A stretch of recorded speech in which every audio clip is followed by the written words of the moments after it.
sa Meteor Garden. Meteor Garden, si Sanchay.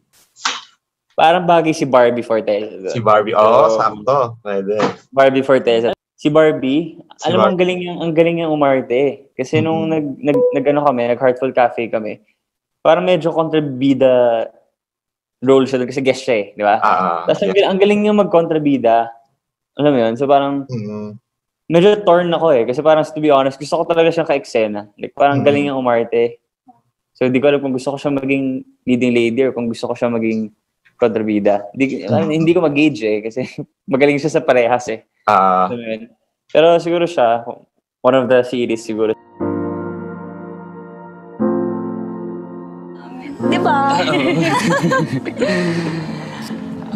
Love. I'll wait lang in the car, Ay, okay.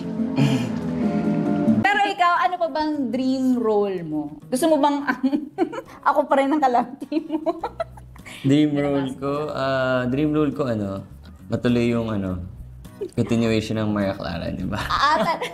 So, dream role mo, yung nagawa mo ng role? Oo, kasi parang feeling ko deserve ng mga fans na makita yung continuation nun. Kasi, di ba yung ending, di ba? Oo, masyadong bitin. Oo, siguro yung dream ko na project as of now. So, nasagot na rin kung ako pa rin yun. Siyempre, ikaw naman talaga yung gusto ko. Ilang beses ko na yun sinagot sa mga interview. Sorry. Siguro basketball player. Documentary, gano'n. Layo sa totoong buhay, Pero nagbabasketball kasi siya. Yun na nga. Yeah. Basketball star yan nung Yes. college. Yeah, ganyan yung gusto ko. Parang may love interest din, tapos basketball player ako. Parang high school, gano'n. Yeah. Kala mo bata, no? May love interest pala. Sino ilalagay natin love interest? Okay. O may next project ka na agad, Barbie. Basta taga-cheer lang ako,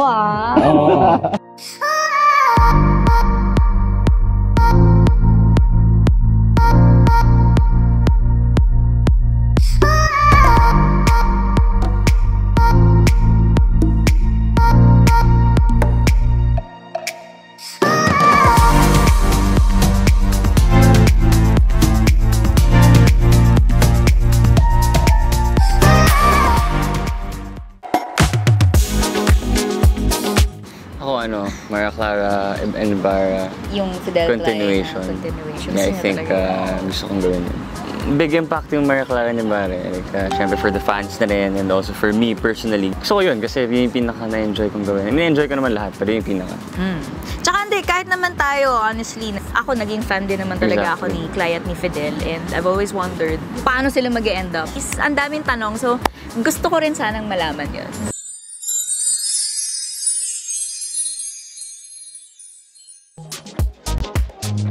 First time I saw you was yung sa audition ako for your teleserye.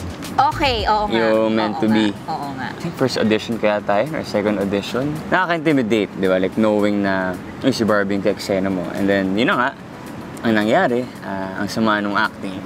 Hindi ko talaga maalala. Kaya... Yun na, sa sobrang pangit, di mo na naalala. I know you auditioned for Meant to Be. Oh, yeah. To be one of the leading men of Barbie.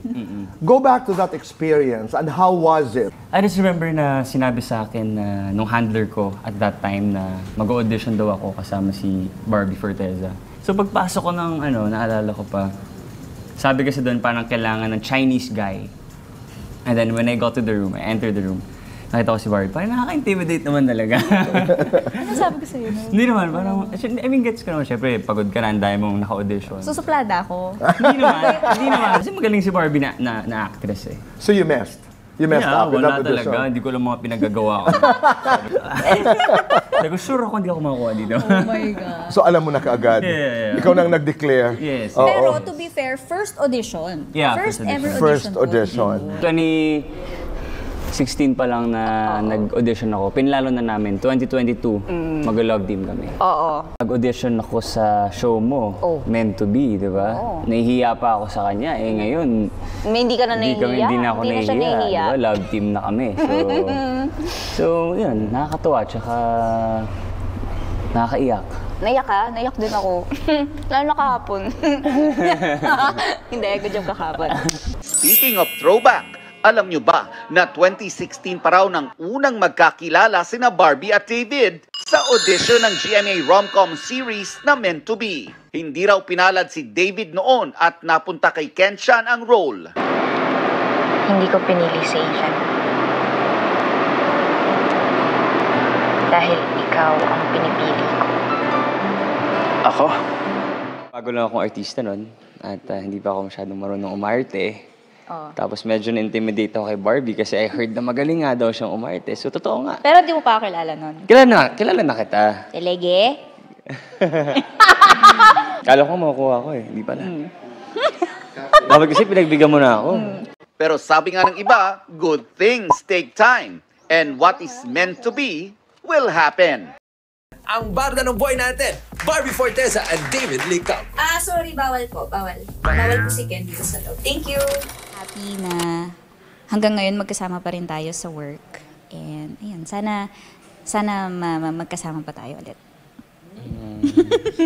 Among lahat ng mga naka-eksena ko, siya yung favorite ka-eksena. Ano ba to? Ba yan? Say what you wanna say to me now.